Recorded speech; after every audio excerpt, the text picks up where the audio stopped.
सब शुक्ल है तुम्हारी सरना, तुम रक्षक काहू को डरना। हमारी सभी यूट्यूब फैमिली को बहुत बहुत जय जय श्री सीताराम। वीडियो को कोशिश करूंगा कि ज़्यादा लंबी ना करूं, लेकिन जैसा कि आप सभी को मालूम है कि सावन का महीना चल रहा है। अभी 2 दिन पहले ही 15 अगस्त गया है, इंडिपेंडेंस डे। तो समय बहुत जल्दी बीतता चला जाता है, और जब खुशी का समय होता है तो आदमी को समय का पता ही नहीं चलता। समय वही है, 24 घंटे ही होते हैं, 7 दिन ही होते हैं। लेकिन जब दुख जीवन में प्रवेश करता है तो वह क्षण ऐसा लगता है कि वो एक दिन, वो एक घंटा, वो कुछ मिनट, कुछ सेकंड बहुत भारी लगने लगते हैं। इसीलिए कहा गया है कि समय क्योंकि कभी एक सा नहीं रहता, इसलिए अच्छे समय में प्रयास करना चाहिए। कि कई बार व्यक्ति को कोई उपाय बताए जाते हैं तो वो व्यक्ति कहता है कि मेरे साथ सब ठीक चल रहा है, मुझे इसकी आवश्यकता नहीं है। अगर एक किसान का भंडार भरा हुआ है, इसका मतलब ये नहीं है कि वो खेती करना छोड़ देता है। अगले साल फिर उस पुराने भंडार में से खेती के लिए बीज की आपूर्ति होती है। उसी तरीके से हमारे को प्रयत्न ये करना है कि जो हमारे बुरे कर्म हैं उनको छोड़ते हुए हमारे को अच्छे कर्मों के भंडार को भरते रहना चाहिए। अगर आप ईश्वर से कुछ नहीं मांगना चाहते, तब भी हमारा ये कर्तव्य बनता है कि हम ईश्वर के आशीर्वाद को प्राप्त करने के लिए उनको धन्यवाद दें इस सुखमय जीवन के लिए। सुखमय जीवन क्या?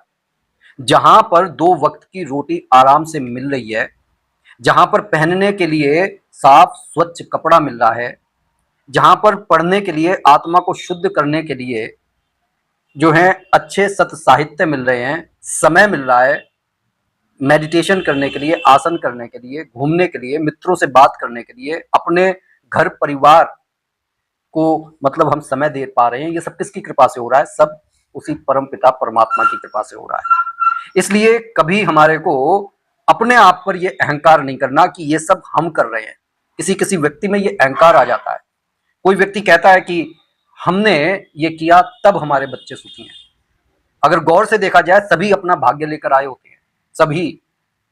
किसी में इतनी हिम्मत नहीं है कि आपको जो 2 निवाले खिला सके।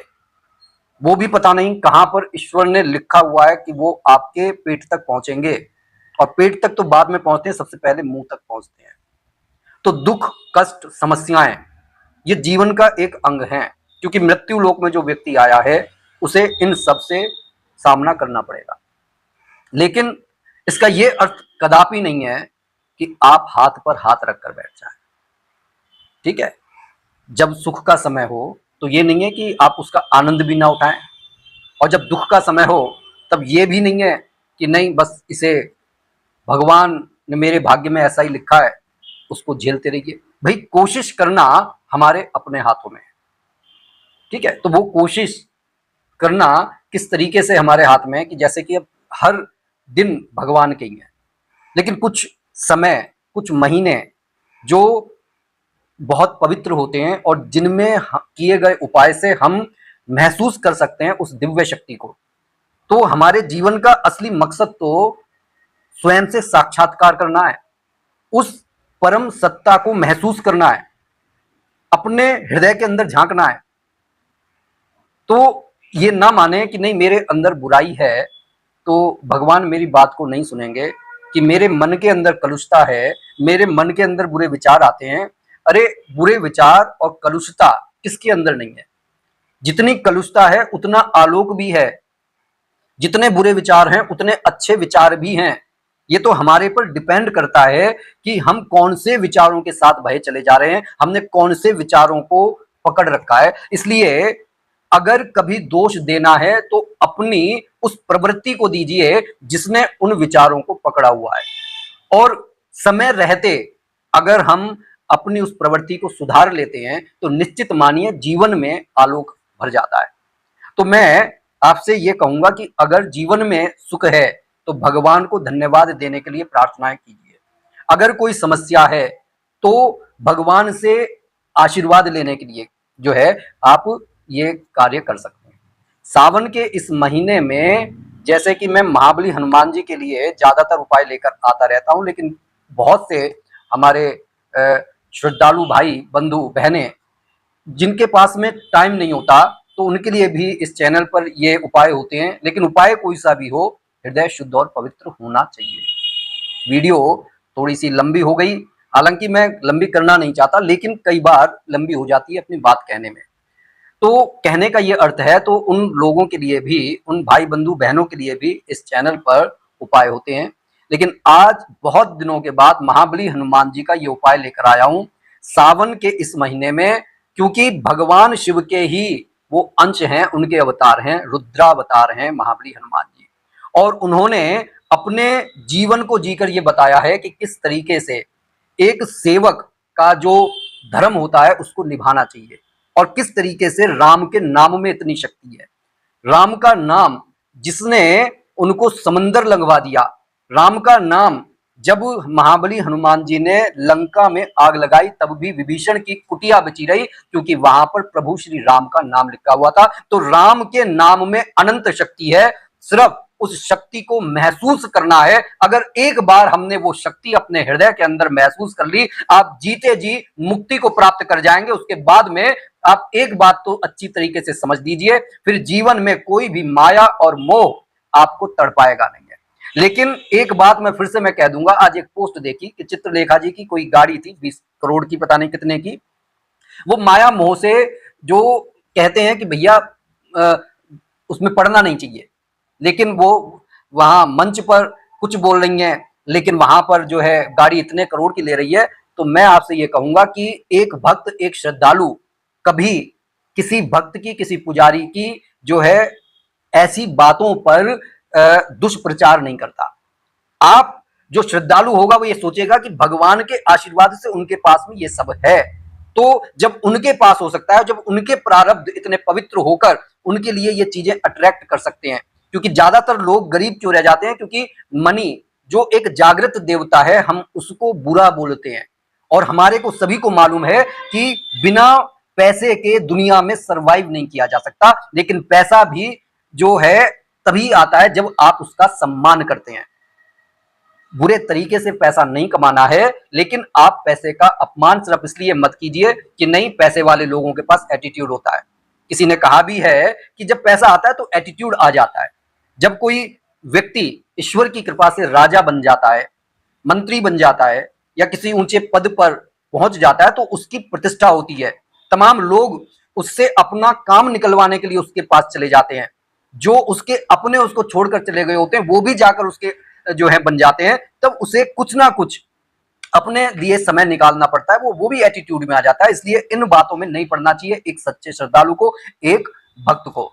तो आपको करना क्या है, ये कोशिश और ये प्रयास अगर आप समस्या से निजात पाने के लिए कर रहे हैं तो मैं कहूंगा कोशिश, और अगर सिर्फ आप भगवान का धन्यवाद देने के लिए कर रहे हैं तो मैं कहूंगा फिर आप निश्चिंत होकर इस उपाय को कीजिए, क्योंकि सिर्फ आपको भगवान का आशीर्वाद चाहिए। आपको कुछ मांग, मतलब आप मांग नहीं रहे हैं, आप सिर्फ ये कह रहे हैं कि प्रभु अपना आशीर्वाद बनाए रखना। और आप ये नहीं कह रहे हैं कि मेरे को ये चाहिए वो चाहिए, बस आशीर्वाद मांग रहे हैं और उनका धन्यवाद कर रहे हैं। और देने वाला जब व्यक्ति, आपने देखा होगा, उसकी आंखों में तो चमक होनी चाहिए, उसकी आंखों में गर्व होना चाहिए। और ऐसे में तो ईश्वर भी कहता है कि देखो ये मेरा बच्चा है जो मेरे से कुछ मांग नहीं रहा, सिर्फ धन्यवाद करने के लिए आया। क्योंकि ज्यादातर मंगतों की ही भीड़ भगवान के सामने लगी रहती है। लेकिन हमारे को उस तरीके का मंगता नहीं बनना है। अगर मांगना है तो हक से मांगना है कि वो मेरे परम पिता हैं, और मांगने जाऊंगा तो कहां पर जाऊंगा, मेरे को भिखारी बनकर वहां पर नहीं जाना है। मांगना है तो बेटा बनकर मांगना है अपने पिता से, लेकिन इस तरीके से नहीं कि मेरी आंखें झुकी हुई हैं और मेरी रीढ़ जो है वो झुकी हुई है, टूटी पड़ी है। इस तरीके से मेरे को नहीं जाना है। अब आपको ये उपाय रात्रि में करना है, प्रभु श्री राम का नाम लेकर करना है। इसके लिए आपको एक लाल पेन चाहिए, आपको एक सफेद कागज चाहिए, या फिर आप एक डायरी भी ले सकते हैं। आप इस उपाय को हर मंगलवार, हर शनिवार को कर सकते हैं। ठीक है, आप हर मंगलवार शनिवार को धन्यवाद दे सकते हैं। और जब हम मांगते नहीं है ना, तब भगवान बिना मांगे बहुत कुछ दे देते हैं। इस बात को हमें भूलना नहीं चाहिए। लेकिन जब ये उपाय करें तब एक बात का खास ध्यान रखें, शुद्धता और पवित्रता का ध्यान रखें। अल्कोहल वगैरह से दूर रहें, मीट मांस मच्छी से दूर रहें, और स्त्रियां भी जो है जब शुद्ध दिन हो उसी समय इस उपाय को करें। ठीक है। अब आपको रात्रि के समय एक कांच का गिलास जो है पानी से भरकर आप रख लें अपने सामने, जब मंदिर हो है, अगर मंदिर नहीं है तो आप प्रभु को अपने आज्ञा चक्र पर स्मरण करते हुए, उनकी झांकी को देखते हुए आप इस उपाय को करें। राम नाम आपको अपने एक पेज पर लिखना है 108 बार, और हर नाम के साथ में आपको महसूस करना है राम की शक्ति को। आपको यह महसूस करना है जिस समस्या के समाधान के लिए आप ये उपाय कर रहे हैं वह पहले से ही उस समस्या से आपको निजात मिल चुकी है महाबली हनुमान जी की कृपा से। क्योंकि महाबली हनुमान जी भी प्रभु श्री राम की कृपा पर ही हर बात को कहते हैं कि भैया मैंने समंदर लांगा तो प्रभु श्री राम की, मेरी इसमें कोई बड़ाई नहीं है, प्रभु श्री राम की कृपा से ही मैंने समंदर को लांगा, समंदर में पत्थर तैर गए, मैंने लंका को जला दिया और मैं माता सीता से मिल सका, इसमें भी प्रभु श्री राम की ही बड़ाई है। तो हमारे को ये सोचते हुए कि मेरी ये समस्या है, आप हर जो है राम का नाम लिखते हुए अपने समस्या के बारे में सोचें, और ये सोचना है कि वह समस्या भगवान की कृपा से पूरी तरीके से खत्म हो चुकी है। अब आपको करना क्या है, 5 बार हनुमान चालीसा का पाठ करना है पूरे मन से। उस गिलास को आप अपने हाथ में ले लें, पकड़ लें और हनुमान चालीसा का पाठ करें। 5 बार हनुमान चालीसा का पाठ करने के बाद में आप प्रभु का धन्यवाद दें, प्रभु श्री राम का धन्यवाद दें, हनुमान जी का धन्यवाद दें। महाबली हनुमान जी के अगर 12 नाम का आप स्मरण कर सके तो और भी अच्छा रहेगा। मैं बार बार कहता हूं कि सुबह उठने के साथ ही महाबली हनुमान जी के 12 नामों का स्मरण आप मन ही मन कर लीजिए, और वह 12 नाम याद करने में ज्यादा समय नहीं लगता। वो नाम क्या है एक बार फिर से मैं दोहरा देता हूं। ओम नमो हनुमते नमः, ओम अंजनी सुताय नमः, ओम वायुपुत्राय नमः, ओम महाबलाय नमः, ओम रामेष्ठाय नमः, ओम फाल्गुन सखाय नमः, ओम पिंगलाक्षाय नमः, ओम उदधीक्रमणाय नमः, ओम अमित विक्रमाय नमः, ओम लक्ष्मण प्राणदाताय नमः, ओम सीताशोक विनाशकाय नमः, ओम दशग्रीव दर्पहाय नमः। आप इन नामों का जाप कर सकते हैं।